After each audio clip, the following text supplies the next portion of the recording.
But yes, you were right. This was not new at all, right? In the history of Tempo and also in the history of press freedom in Indonesia in general, uh, this was hardly new, right? But I guess it kind of, it's a fresh challenges for the press in particular, but also in general freedom of expression. So friends in Melbourne, they also took to the street. And friends in London, and then in New York. So I've seen in the news, Melbourne bergerak, London bergerak, John Columbia in New York. So it's pretty uplifting. Right. So people are starting to worry about the possibility of Indonesia returning to the authoritarian state.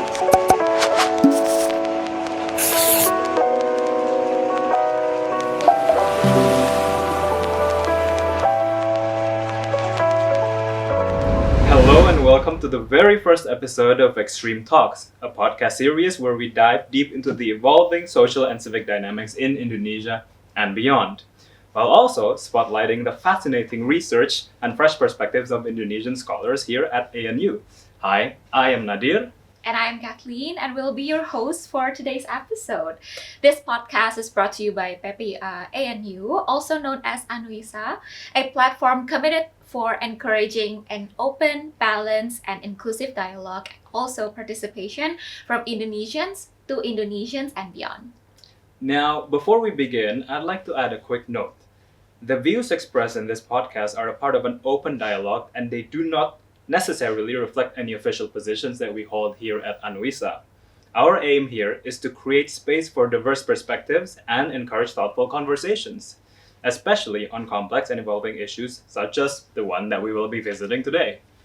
Yes, that's true. And today we'll be looking into the many have referred the Indonesia gelap phenomenon, a term that has been used by many to describe the public concerns around transparency, access to information, and the shift in media environment.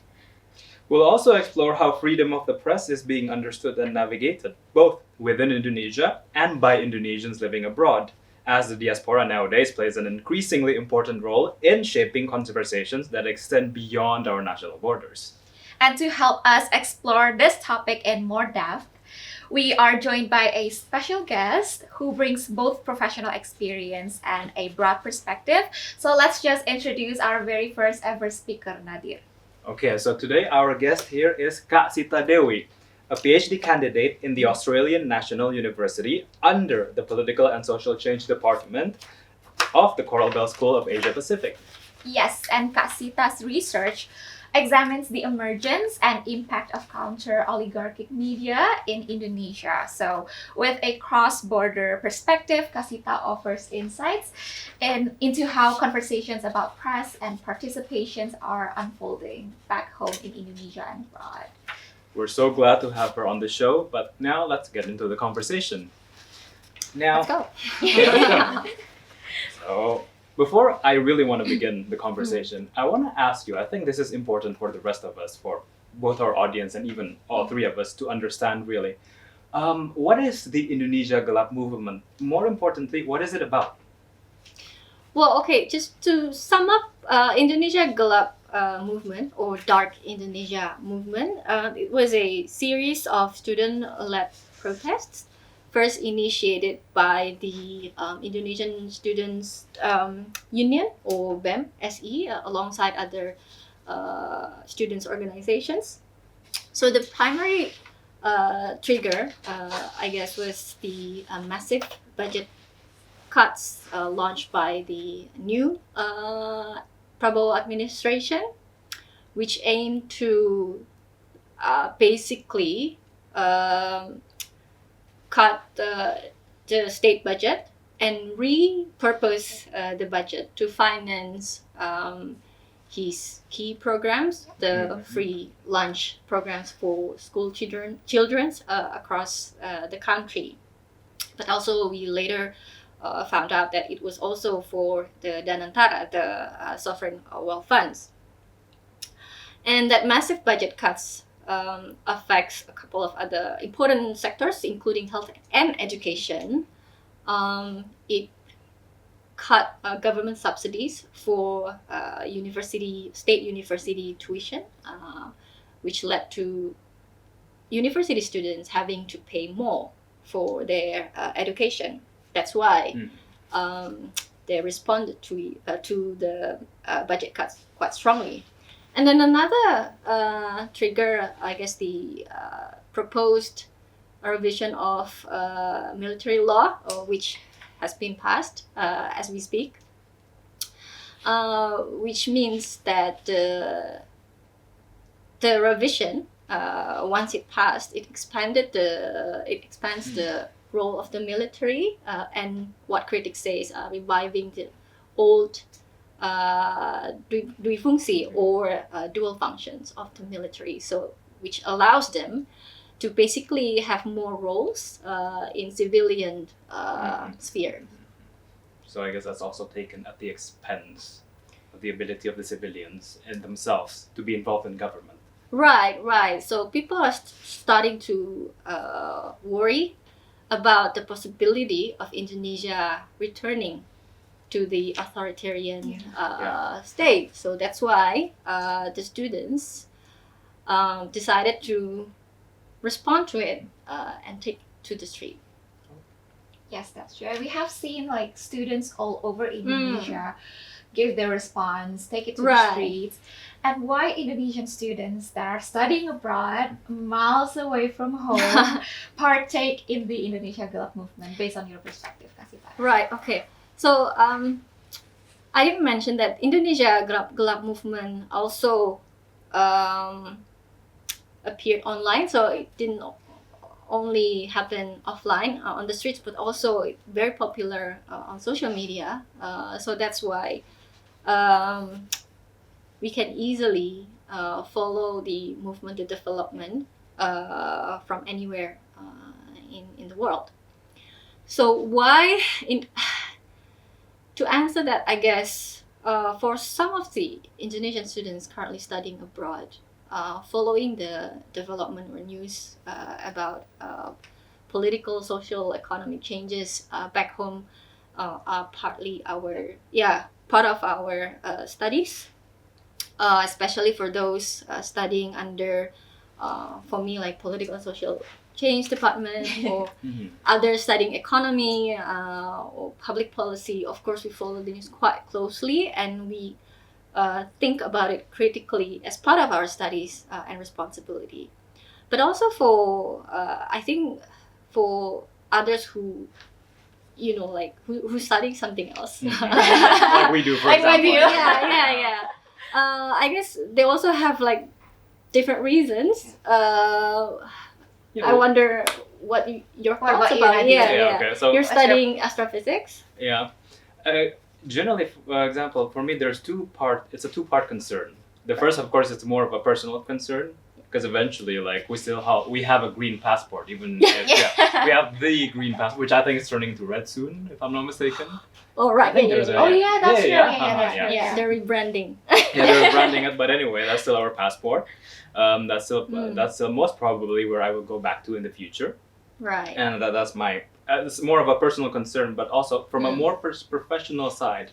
You actually mentioned that a part of the Indonesia Gelap movement is triggered by the fact that the Prabowo administration wanted to reduce funding to state universities. Right. So this is more of a concern as my future in science, especially in Indonesia, because if you think about it, in a lot of countries, not just Indonesia, especially, for example, in astronomy, observatories where you can basically observe the stars is affiliated with universities, and they're funded by state universities, which they come from the government, the money.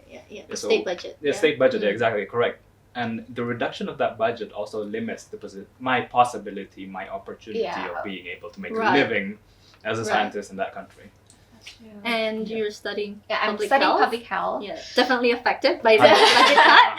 But I mean, as someone who dwells into public health, I see a very strong connection of the freedom of expression and the well-being of a society, because public health is not only about sickness and diseases, not always about the absence of sickness and being healthy, Right. but it's also about creating environments where people are informed, heard, and respected. So if access of information is limited, or when voices are silent, it actually reduces people's conscious decisions or critical thinking about their own life as well as their communities. And I feel like, as someone who is committed to the well-being of society and public health, I see standing up for spaces that is, people are respected, people are heard, people are able to make conscious decisions for themselves is actually a responsibility, not just a right. So I guess one way or another we feel that these will impact our future, our well-being, our livelihoods, and also those of our loved ones back in Indonesia. Exactly. That's where we will be coming home to eventually. And I guess what also concerns us Indonesian students currently abroad is the way that the government or those in power respond to the protests, and the way people express their concerns regarding this issue. That's true, and it's kind of like a good thing because people kind of like more aware in terms of like civic representation, civic participation as well, engagement, because politics actually affect our life. Of course, yeah. It affects our life in the age of social media. It spreads like wildfire.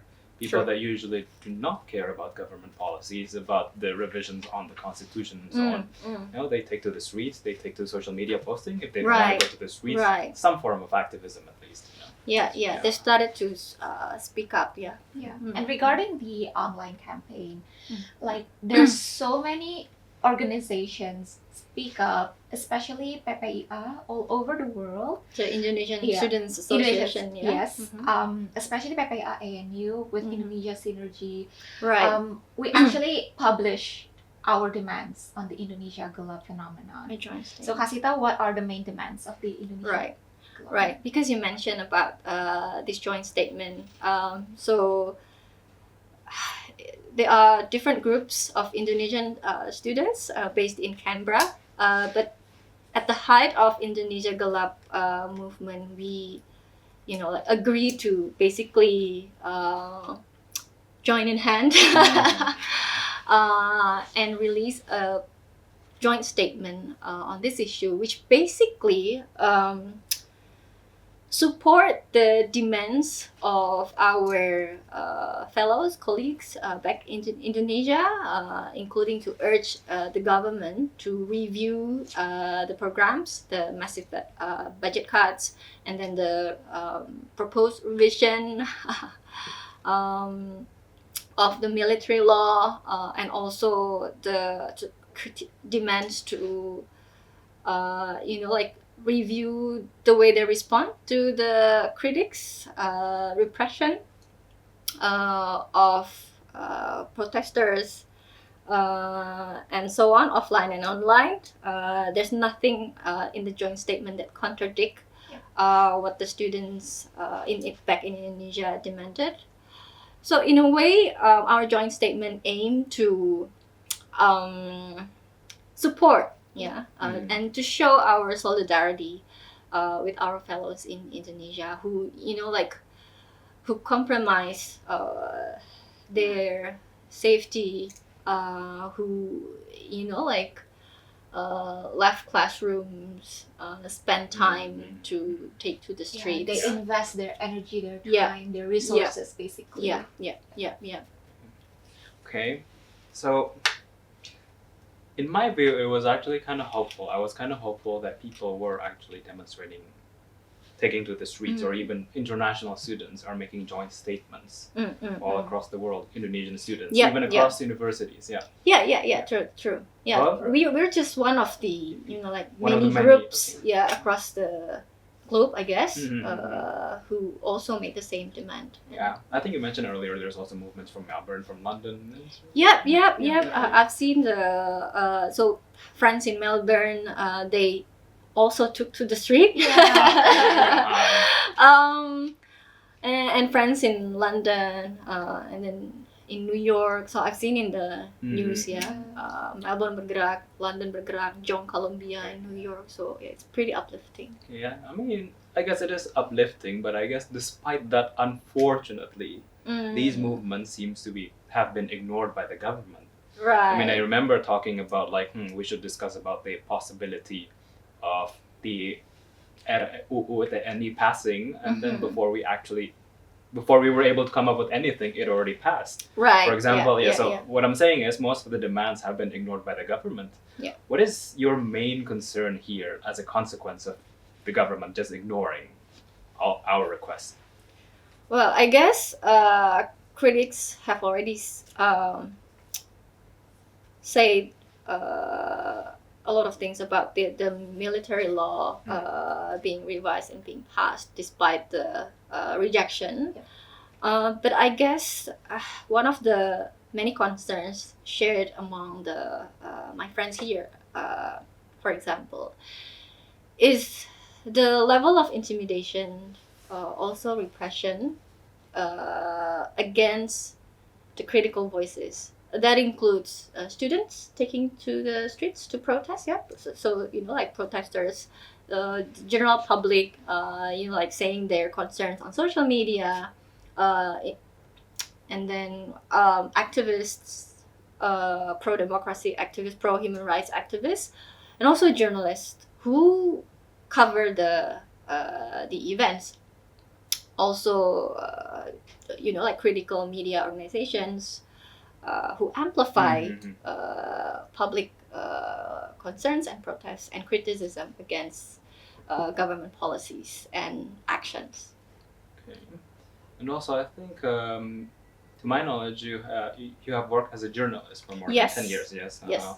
And concerning the freedom of the press in Indonesia, especially you as a former journalist, I presume,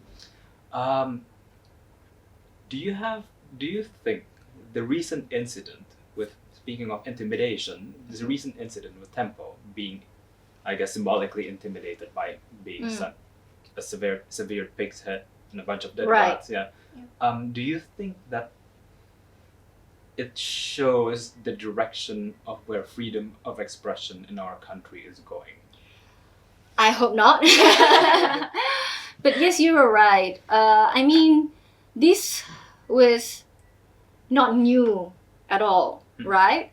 In the history of Tempo and also in the history of press freedom in Indonesia in general, this was hardly new, right? But I guess it kind of, it's a fresh challenges for the press in particular, but also in general freedom of expression, because good journalism, what a good press does is to represent the voices of the public, right? And also as a watchdog, as a check on power.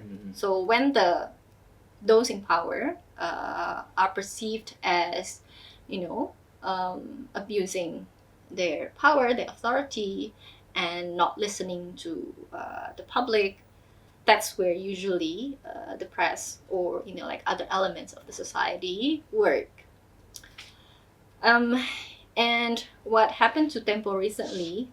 So a female journalist working for Tempo, and she's quite publicly known as the host of a very popular podcast. I'm pretty sure we know her name. Yes, she received a package comprising a mutilated pig's head. Right? This is like very old school form of intimidation.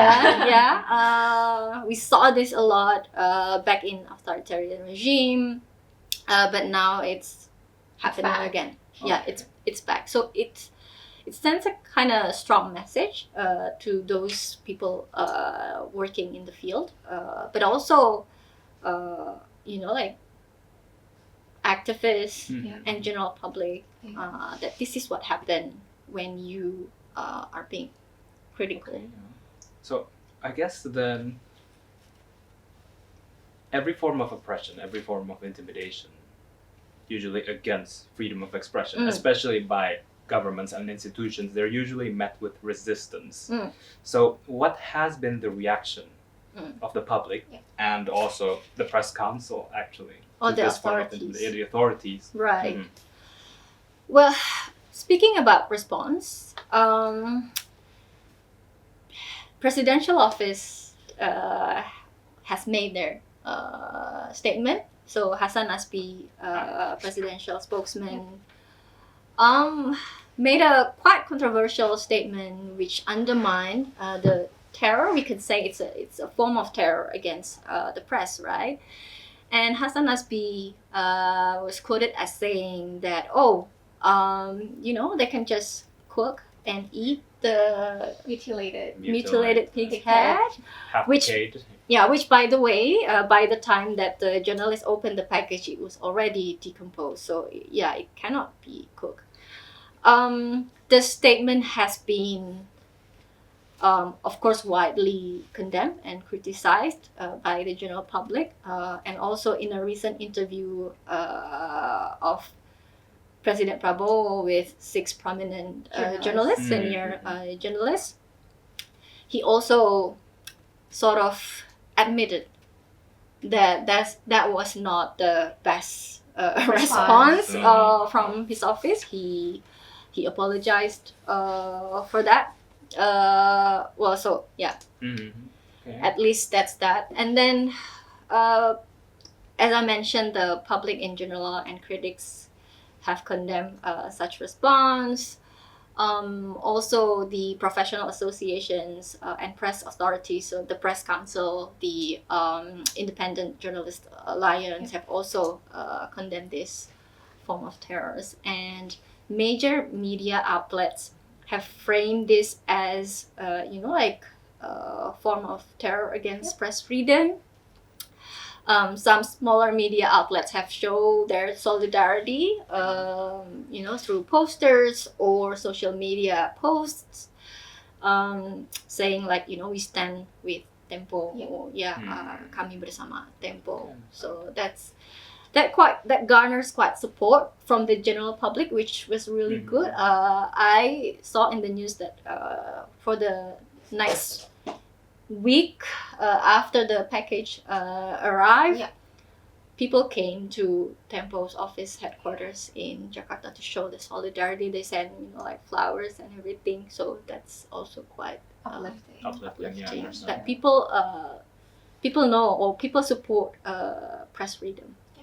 Okay, I guess it's completely understandable. For example, you as a former journalist, on why you're really concerned about it. But also, I understand that you know what? I want to ask as well, you, Kathleen. Yeah. Look, the public is also concerned about the repression and freedom of expression. Like, why do you think? Do you personally? Why do you think it's also a point of concern for you, even as someone who's not a journalist or studying maybe something unrelated to the media? Exactly. I guess it's actually more of a personal concern that the whole form of intimidation is kind of like getting more and more prominent throughout the days, especially nowadays. There's this fear of mine that somehow, if the form of intimidation kept on going, the space for critical thinking among the general public is somewhat minimized, and someday it's getting shrinking. And someday the absence of critical thinking and again conscious decisions, public debate, it's getting more prominent. And do you think that it is somewhat possible for that to happen? Well, I guess if the aim of such terrors is to undermine critical voices, right? To create fear, to intimidate people. So people, will be scared, will be frightened of speaking up, of expressing their criticism, and all of that. So I guess what you were worrying about is, if that is normalized, then people are getting more and more reluctant to speak up. And that brings back the old, authoritarian regime. And I do think, I guess my biggest concern is some sort of a slippery slope. Because initially, even initially you have a complete freedom of expression where you can say anything. And then suddenly it starts into something like, oh, you're allowed to say, you're allowed to express your whatever you think as long as it does not erode the trust towards Yeah. the state. Yeah. Right. But eventually, people make that kind of the government make those kinds of statements, but then it could be applied to anywhere. That's the problem. Sure. Yeah, and then the question is, what erodes trust towards the state? Right. And then eventually what you are the just boundaries? yeah, exactly. What How are the do you boundaries? differentiate between criticism and And then eventually that reasoning can be used to silence. anyone? Yeah, Anyone. anyone. Yeah, exactly. Anyone. Okay, so we talk about the response of the government towards the incidents a few weeks prior, but what is the actual role of authorities in the context of freedom of expression, Kasita? Well, I guess their role is simple and quite clear. They just need to guarantee a safe space for anyone to share their opinions, to share their concerns, and to speak up. And to, I guess, to fulfill the promise of democracy. And that's the basic promise of democracy, that we are free to speak up, and we can monitor those in powers, the very people that we vote for every election. So they just have to fulfill that promise, to guarantee our rights as a voter, to participate, to substantially and critically participate and engage in the whole process. Okay, so I want to go back a bit, actually, a bit to the UUTNI. The military law. Yeah, the military law, the revision. Revised now. Yeah. Already revised. I know earlier I mentioned my personal concern with the revision of this law, but in your opinion, and now that given that the role of the civilian in the military, the role of the military in the the role of the military in the government has been expanded in expense to the role of the civilian to be able to be involved in government. Do you think in the future that would have future implications on freedom of expression? I guess specifically about the freedom of the press in Indonesia, because technically the press is a part of the civilian.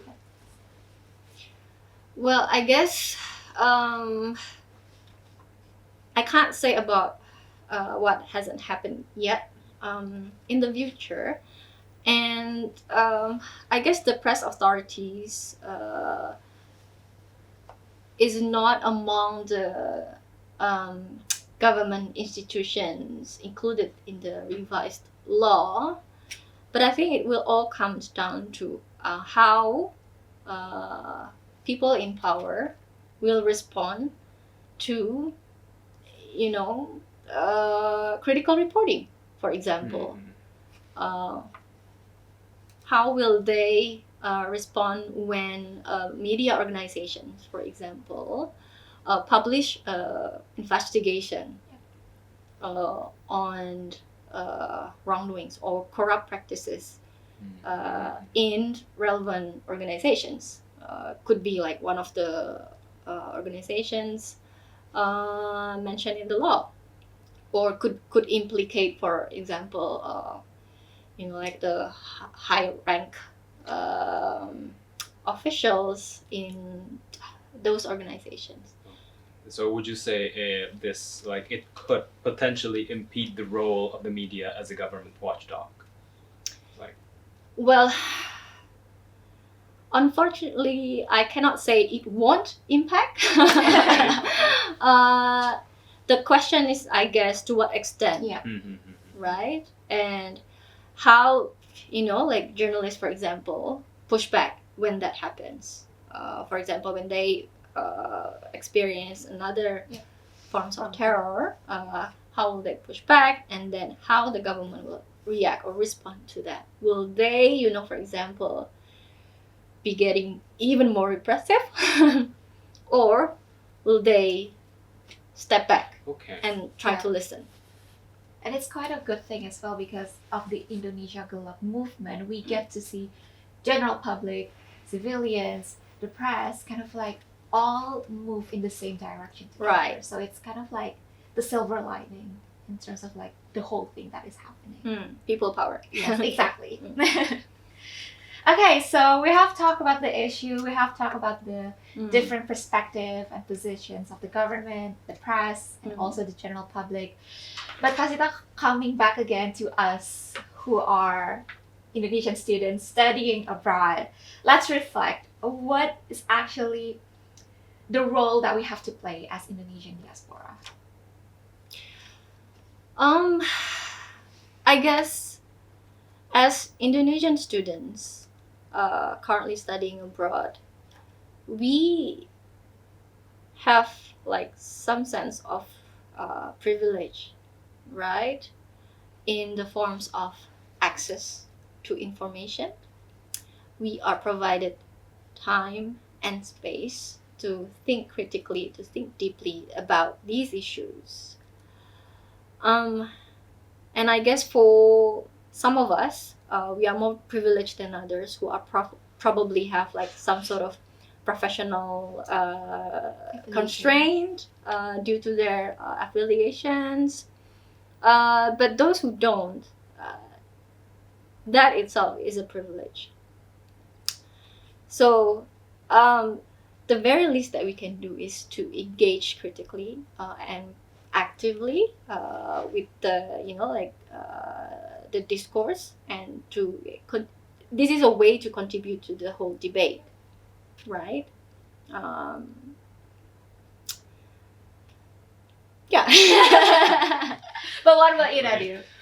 Based on your perspective, what should we do as Indonesian students that are studying abroad? The thing is, I understand the options are limited because, yeah, sure, sometimes you can go out to demonstrate on the streets, but it would be in a foreign country.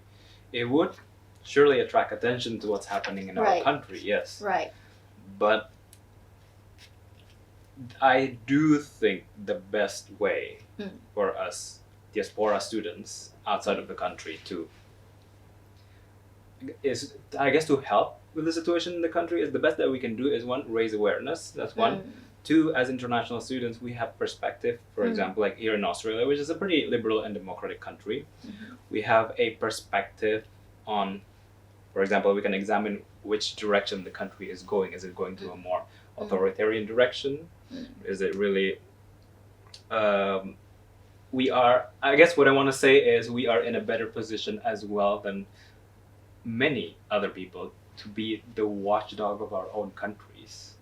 Because eventually, would you agree though? Because like at a certain point, if the government is really repressing voices that are critical towards it, aren't we technically also a bit out of reach from the government?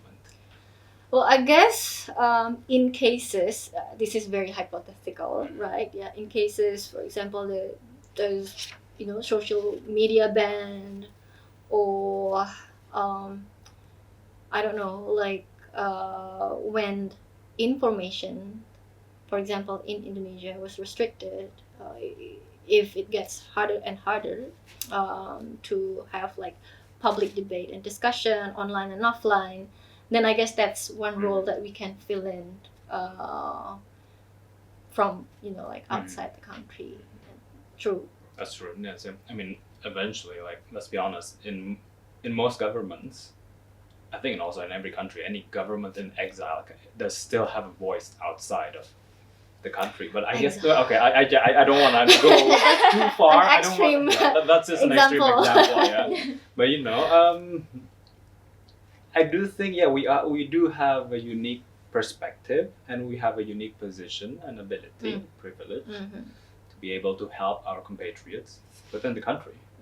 Yeah. And do you have anything else? I guess I was reminded with my discussion with my professor as well. Again, we're from very different polars of politics. We came from health. And I said to her, like, what should we do in terms of like this chaotic world? The world is very different from our lab. The world is very different from our positions with theories and etc. etc. And knowing our position as students, what should we do? And her answer was this: in facing complex issue, do what you do best. Just uplift the values that you have learned from the phenomenon, gain what's best, and implement that in your work. And somehow those values will, be shown to the world, and the people will see what is right, what is wrong, and you can stand in the right side of history based on what you do. And I think to keep this at the front of the discussion and public debate to, just keep talking about it. Exactly. Yeah. Just engage with the whole thing, the whole situation. Just be engaged. If you have no idea what's going on, learn about it and just, Sometimes don't let your voice be silenced. As long as there's one person speaking, the movement's not dead. Yeah. That's true. It's true. Yeah. I guess, okay. It was a very thoughtful and well-rounded conversation. Thank you so much, Kasita. Thank you for having me. All right. Also, a big thank you again to you for sharing your experiences, your expertise, and your reflections with us. Yes, and to our listeners, whether you're tuning in from home, from Indonesia, or anywhere across the globe, we hope that today's episode will bring something to think about and encourage a deeper look towards how we engage with information, representation, and how we can uplift each other. And if you enjoyed our talks, be sure to follow our socials for upcoming episode releases. Share it with your friends, families, and communities who might be interested in this conversation. Also, we'll also be hosting a research forum where you can join the conversation live. So stay tuned for updates from PPIA ANUISA's social media channels. Indeed, and to amplify the discussion we just had, as well as a form of contribution as well to the movement, we will also publish a written journal article soon on our website. So keep your eyes on that. And we'll be back soon with more stories, more voices, and more conversations. But until then, stay curious and keep the dialogue going and going and going. So here we are, I guess, post-production reflection of our first episode. How did you find it? It was very insightful, I guess, because I get to learn directly from someone who is experienced in the press, in media, in engaging conversation between different parties as well. But I feel like the main thing that I learned here is actually knowing that my role as student, it is that impactful. And we definitely have a role in responding the whole phenomenon back in Indonesia. It is our responsibility, I guess. I mean, I get it as well, because student movements and student activism is a big part of basically a lot of social changes. It's just that our challenge is we're not really in a place where it's actually happening. Yeah, that's true. But that's why we have this podcast. For us to actually share to our viewers who are also Indonesian, studying miles away from Indonesia and realizing what potentials we can actually do to participate. And this is actually also this is our very first podcast, so I think we're still getting the gist of how to properly produce a podcast. The right sound system, the right environment, so on. Yeah, so I guess maybe it is your lesson learned. I guess my lesson learned. Later on, there will be post-production and so on. Yeah, I mean, I guess sure, I'm 100% sure in the future will improve. Yeah, it's of course. I'm probably sure later the audience will hear a bit of the printer and the resource we run. That's it's our first episode. We'll get better. But that's okay. Yeah, that's okay. Yeah. So, what's your personal message for Indonesian students out there listening to this podcast, guys? Ilham just asked us an impromptu question. Nadir, you go first. He was basically asking again. In case you guys didn't hear, he was asking us what message do we have for Indonesian students watching this podcast? It's a hard one to come up. I guess that my message would be cliche. Keep the spirits up. I understand things are changing in your homes. Sometimes it's beyond our control. And maybe it's more anxious the fact that you're not there when it's happening. You're not there to do anything about it. You might feel powerless. But here we have an opportunity to speak up. Aside the millions, the hundreds and millions of, actually, like precise number I don't know. You can't really count that, but we're among the millions that is speaking up. Exactly. And I guess from me, it's actually take care of yourself, take care of others as well. Because of the difficult situation, it's very easy to be overwhelmed with the abundance of information from social media. It's okay to take breaks. It's okay to do what you do, to actually rewind and get your sense of, get it together. Sometimes it's fine. okay to step back and take a Exactly. perspective, because Yeah. sometimes things can be overwhelming and you just get Yeah. you just get drained in that spiral. Exactly. Yes. So just take care of yourself and also check on others as well. How are they Mhm. doing? How are you doing? And keep up with that. Yeah. And I guess to our maybe non-Indonesian viewers, I hope you learned something about our country, about what's happening today. Again, that's why we're here. That's why ANUISA is here. We're here to provide you with A this glimpse sort of of- exactly. yeah. Everything about Indonesia. Everything basically. about Indonesia. We want open discussions between Indonesians and non-Indonesians about what's happening in our country and what's happening with us in general. That's true. True.